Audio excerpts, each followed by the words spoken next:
Welcome to the language world. Today we are learning 25 most common verbs. Let's get started. To be, là, to have, có, to do, làm, to go, đi, to come, đến, to see, thấy, to know, biết, to think, nghĩ, to say, nói, to want, muốn, to give, cho, to take, lấy, to use, dùng, to find, tìm, to tell, kể, to work, làm việc, to call, gọi, to feel, cảm thấy, to try, thử, to ask, hỏi, to need, cần, to become, trở thành, to leave, rời đi, to put, đặt, to mean, có nghĩa là, to understand, hiểu, to speak, nói, to listen, nghe, to play, chơi, to start, bắt đầu, to show, chỉ, to live, sống, to like, thích, to love, yêu, to change, thay đổi, to meet, gặp, to learn, học, to believe,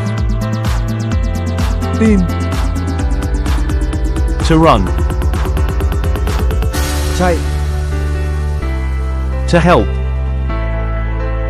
giúp, to watch, xem, to wait, chờ,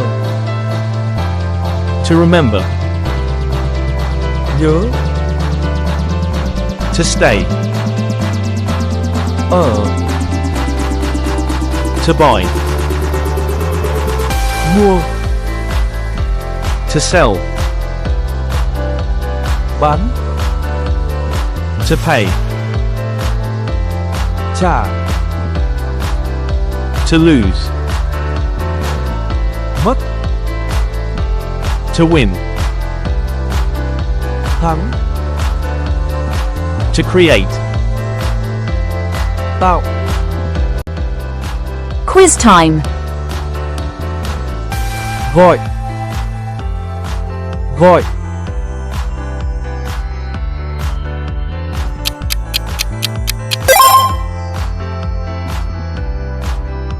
dùng, dùng,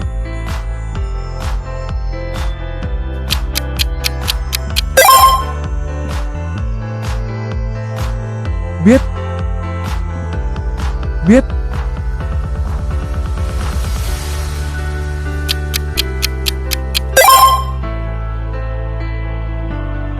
cho, cho,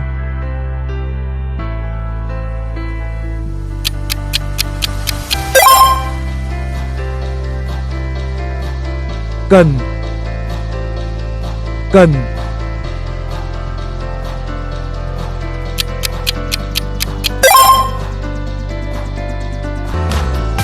nói, nói,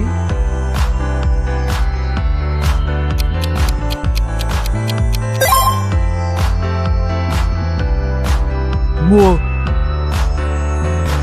mua,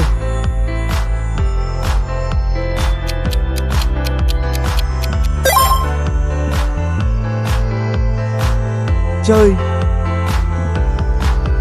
chơi,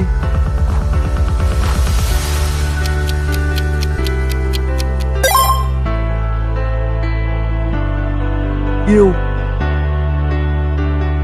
yêu,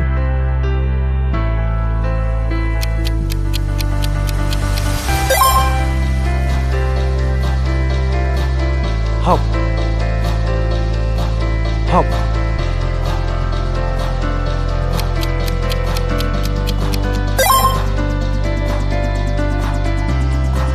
hiểu, hiểu.